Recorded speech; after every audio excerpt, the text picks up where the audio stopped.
दोस्तों ज़रा उस वक्त की दुनिया को इमेजिन कीजिए जब साल था सन 1712। एक ऐसा तूफान, एक ऐसी ताकत अरेबिया से उठी जिसने देखते ही देखते दुनिया की सबसे पुरानी सिविलाइजेशंस को घुटने टेकने पर मजबूर कर दिया। पर्शिया, जहाँ का कल्चर हजारों साल पुराना था, वो सिर्फ 10 साल में खत्म हो गया। मेसोपोटामिया, इजिप्ट, सीरिया, ये सब रेत के ढेर की तरह बिखर गए। यूरोप में स्पेन तक इस्लामिक कैलिफेट का झंडा लहरा रहा था। ऐसा लग रहा था कि पूरी दुनिया अब एक ही रंग में रंगने वाली है। लेकिन जब ये स्टॉर्म इंडिया के दरवाजे पर पहुंचा तो वहां कुछ अलग हुआ। जहां दुनिया के बड़े बड़े एम्पायर गिर चुके थे, वहां भारत की वेस्टर्न बॉर्डर्स पर ये तूफान आकर रुक गया। 1 साल नहीं, 2 साल नहीं, बल्कि पूरे 500 सालों तक इस्लामिक इन्वेडर्स इंडस रिवर को क्रॉस नहीं कर पाए। क्यों? ऐसा क्या था भारत की मिट्टी में? इसका जवाब किसी मिरेकल में नहीं है, बल्कि एक इंसान की बहादुरी में छुपा हुआ है। एक ऐसा वॉरियर जिसका नाम आज हमारी हिस्ट्री बुक्स के फुटनोट्स में कहीं खो गया है। एक ऐसा राजा जिससे उस वक्त के लोगों ने बप्पा यानी फादर की उपाधि दी थी। आज हम इस वीडियो में बात करेंगे मेवाड़ के फाउंडर बप्पा रावल जी की। वो शख्स जिन्होंने न सिर्फ अरब इन्वेजन्स को रोका, बल्कि उन्हें अरेबिया तक वापस खदेड़ दिया। वो शख्स जिसके बिना आज शायद इंडिया इंडिया नहीं होता। वो है बप्पा रावल, जिसको असल मायने में हमारे फादर ऑफ द नेशन की उपाधि दी जानी चाहिए।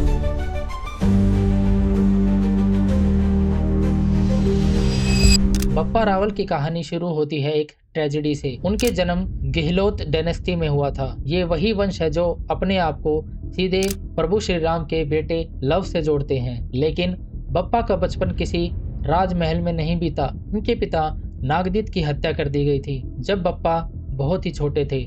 उनकी माता कलावती जी ने उन्हें मेवाड़ के जंगलों में छुपा दिया था। यहाँ एक बहुत ही इम्पोर्टेंट पॉइंट है जो हमें नोट करना चाहिए। आजकल हम कास्ट डिवाइड की बहुत बातें करते हैं, लेकिन उस जमाने में सोशल स्ट्रक्चर कितना स्ट्रॉन्ग था ये बप्पा की अपब्रिंगिंग से पता चलता है। बप्पा का जंगलों में किसने बचाया? भील ने।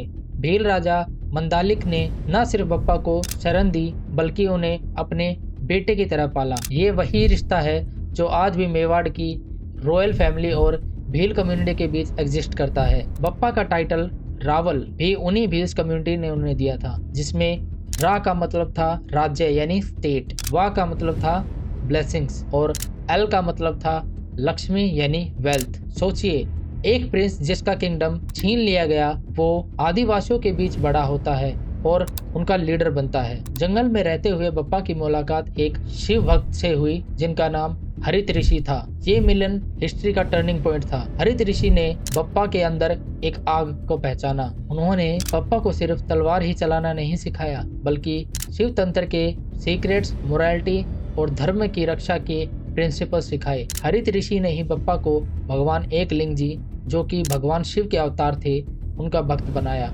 आज भी उदयपुर के महाराणा खुद को राजा नहीं मानते।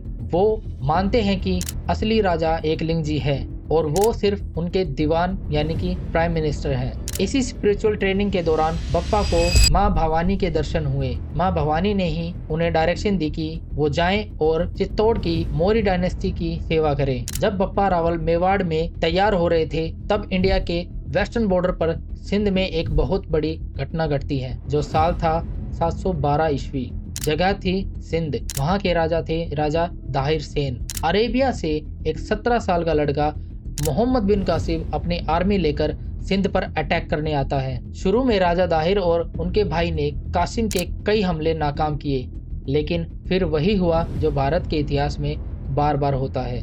जी हाँ, गद्दारी। कुछ सोर्सेस के मुताबिक सिंध के बुद्धिस्ट जो राजा दाहिर से खुश नहीं थे, उन्होंने कासिम का साथ दिया। नेरून शहर के बुद्धिस्ट हेड भंडारकर समानी ने न सिर्फ कासिम को सिंधु नदी क्रॉस करवाई, बल्कि उनकी आर्मी को खाना भी सप्लाई किया। और वहीं की एक लोकल ट्राइब मेद ट्राइब ने भी कासिम की मदद की, जिसकी वजह से बैटल ऑफ अरोर में राजा दाहिर की हार हुई और उन्हें मार दिया गया। लेकिन हार के बाद जो हुआ वो इंडिया के लिए बिल्कुल नया था। एंशिएंट इंडिया में भी वॉर्स होते थे। एक राजा दूसरे को हराता था, टेरिटरी लेता था, लेकिन आम जनता, किसान और औरतों को कभी हाथ नहीं लगाया जाता था। पर कासिम ने ये रूल्स तोड़ दिए। राजा दाहिर की 2 बेटियां सूर्य देवी और प्रेमला देवी को कैप्चर किया गया और उन्हें सेक्स स्लेव बनाकर बगदाद भेज दिया गया, वहां के खलीफा अल हज्जज इब्न यूसुफ को गिफ्ट करने के लिए। ये सुनकर आज भी रोंगटे खड़े हो जाते हैं। सेक्स स्लेवरी वाज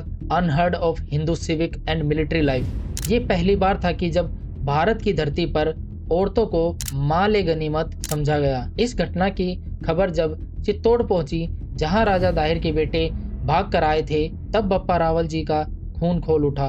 उन्हें समझ आ गया कि ये लड़ाई सिर्फ जमीन की नहीं है, ये लड़ाई धर्म और कल्चर को बचाने की है। कासिम के बाद अरब का अगला निशाना था मेवाड़ और गुजरात। वो लूट के पैसों से बड़ी मिलिट्री खड़ी कर चुके थे।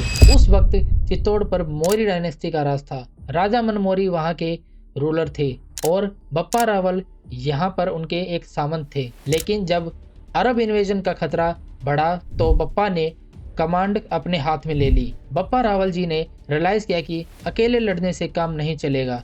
उन्होंने वो किया जो उस वक्त हिंदू राजा कम ही करते थे, जो कि था अलायंस। बप्पा रावल जी ने एक हिंदू फ्रंट बनाया। नागभट्टा फर्स्ट, गुरजहारा प्रतिहारा डायनेस्टी के फाउंडर जो मालवा रीजन के थे, पुलकेशरी राजा और जया भट्टा गुजरात के चालुक्य रूलर्स थे और खुद बप्पा रावल मेवाड़ से। साल था 738 ईस्वी और जगह थी जोधपुर के पास। इस बार अरब आर्मी को लीड कर रहा था जुनैद अल मरी। अब जरा ध्यान से सुनिएगा। अरब्स के पास 60,000 की फोर्स थी और हिंदू अलायंस के पास सिर्फ 5 से 6,000 की फोर्स थी, जिसका रेशो 1:10 का था। लॉजिक के हिसाब से अरब को जीतना चाहिए था, लेकिन बैटल ऑफ राजस्थान में जो हुआ वो इतिहास बन गया। बप्पा रावल और उनके अलायंस ने अरब्स को सिर्फ हराया नहीं, बल्कि उन्हें बुरी तरह कुचल दिया। जुनैद जो कि कमांडर था वो मारा गया। अरब के इतिहास में अल बलदहुरी खुद लिखते हैं, इंडिया के लोग वापस मूर्ति पूजा करने लगे और मुसलमानों को छुपने के लिए कोई जगह नहीं मिली। सोचिए, वो आर्मी जो स्पेन से लेकर चाइना के बॉर्डर तक सबको हरा चुकी थी, वो राजस्थान की रेत में दफन हो गई। अक्सर डिफेंसिव वॉर में क्या होता है, दुश्मन को बॉर्डर के पास धकेल दिया जाता है और वापस आ जाते हैं। लेकिन बप्पा रावल का विजन अलग था। वो जानते थे कि अगर सांप को जिंदा छोड़ा तो वो वापस काटेगा, इसलिए उन्होंने अरब्स का पीछा किया। बप्पा रावल अपनी आर्मी लेकर सिंध गए, वहां से बलूचिस्तान, फिर गजनी यानी आज का अफगानिस्तान और फाइनली ईरान तक। उन्होंने गजनी में अरब गवर्नर सलीम को हराया, उसे कैप्चर किया और यहाँ बप्पा ने डिप्लोमेसी का मास्टर स्ट्रोक खेला। उन्होंने सलीम की बेटी से शादी की और अपने भतीजे को गजनी का किंग बना दिया। बप्पा ने वहाँ चेक पोस्ट बनाया। उनका मैसेज क्लियर था, डोंट मैस विद इंडिया। इस कैंपेन का इम्पैक्ट ये हुआ कि अगले 400 सालों तक किसी भी इस्लामिक इन्वेडर की हिम्मत नहीं हुई कि वो इंडिया की तरफ आंख उठाकर भी देख सके। जो खैबर के पास इंडिया का एंट्री पॉइंट था वो बप्पा ने सील कर दिया। बप्पा रावल का खौफ और उनका इन्फ्लुएंस इतना बड़ा था कि इसका सबसे बड़ा सबूत आज भी पाकिस्तान में मौजूद है। पाकिस्तान की कैपिटल इस्लामाबाद के पास जो ट्विन सिटी है, जिसे हम रावलपिंडी के नाम से जानते हैं, क्या आप जानते हैं इसका नाम किसके नाम पर है? जी हाँ, बप्पा रावल। रावलपिंडी का असली मतलब है the campaign ground of Rawal, यानी रावल जी की छावनी। सोचिए, एक इस्लामिक रिपब्लिक कंट्री की सिटी का नाम उस हिंदू किंग के नाम पर है जिसने उनके एंसेस्टर को हराया था। ये है इंडिया की आयरनी। अब थोड़ा पीछे चलते हैं। आपको याद है राजा दाहिर की 2 बेटियां सूर्य देवी और प्रेमिला देवी, जिन्हें स्लेव बनाकर बगदाद भेज दिया गया था, उनका क्या हुआ? चकनामा के अनुसार, जो कि एक 13th सेंचुरी पर्शियन मैन्युस्क्रिप्ट है, में एक बहुत ही हैरान करने वाली स्टोरी है। जो ये दोनों बहनें खलीफा अल हज्जज के सामने पेश की गई तो उन्होंने अपनी इंटेलिजेंस का यूज किया। उन्होंने खलीफा से झूठ बोला कि हमें आपके पास भेजने से पहले कासिम ने हमारी इज्जत लूट ली है, अब हम आपके लायक नहीं हैं। ये सुनकर खलीफा आग बबूला हो गया। उसे लगा कि कासिम ने उसके साथ धोखा किया है। खलीफा ने ऑर्डर किया कि मोहम्मद बिन कासिम को सांड की खाल में सिलवा कर बंद करके सीरिया लाया जाए, और ऐसा ही किया गया, जिससे दम घुटने से कासिम की तड़प तड़प कर मौत हो गई। जब कासिम की लाश खलीफा के पास पहुंची तब उन्हें लड़कियों ने सच बताया कि कासिम ने हमारे साथ ऐसा कुछ नहीं किया था, उसने तो हमें हाथ भी नहीं लगाया था, हमने झूठ बोला ताकि हम अपने पिता की मौत का बदला ले सके। खलीफा ने गुस्से में आकर उन दोनों बहनों को जिंदा दीवार में चुनवा दिया। लेकिन जरा सोचिए, 2 निहत्थी लड़कियां दुश्मन के घर में उन बारबेरियंस के बीच, उन्होंने अपने इंटेलिजेंस से उस वक्त के सबसे पावरफुल जनरल को खत्म करवा दिया। This is the strength of Indian woman. Historian Bappa Rawal को चार्ल्स मार्टल से कंपेयर करते हैं। चार्ल्स मार्टल वो फ्रेंच कमांडर थे जिन्होंने बैटल ऑफ टोर्स में मुस्लिम्स को हराया और यूरोप को बचाया था। पूरी वेस्टर्न दुनिया मार्टल को हीरो मानती है, लेकिन सवाल ये है कि क्या हम बप्पा रावल को वही सम्मान देते हैं? चार्ल्स मार्टल की डायनेस्टी कुछ जनरेशन में खत्म हो गई, लेकिन बप्पा रावल ने जिस सिसोदिया डायनेस्टी की नींव रखी वो पूरे 1400 सालों तक चली। महाराणा प्रताप, राणा सांगा, राणा खुंबा, ये सब बप्पा रावल जी के ही वंशज हैं। अपने जीवन के अंतिम समय में 27 साल राज करने के बाद बप्पा रावल ने सब कुछ त्याग दिया। वो वापस उसी स्पिरिचुअल रास्ते पर चले गए जो उनके गुरु हरित ऋषि ने दिखाया था। वो एक लिंगजी के पास सन्यासी बन गए और 100 साल की उम्र में उन्होंने समाधि ली। दोस्तों, हमारे देश के लेफ्टिस्ट हिस्टोरियंस ने इस चैप्टर को इंटेंशनली इरेज किया।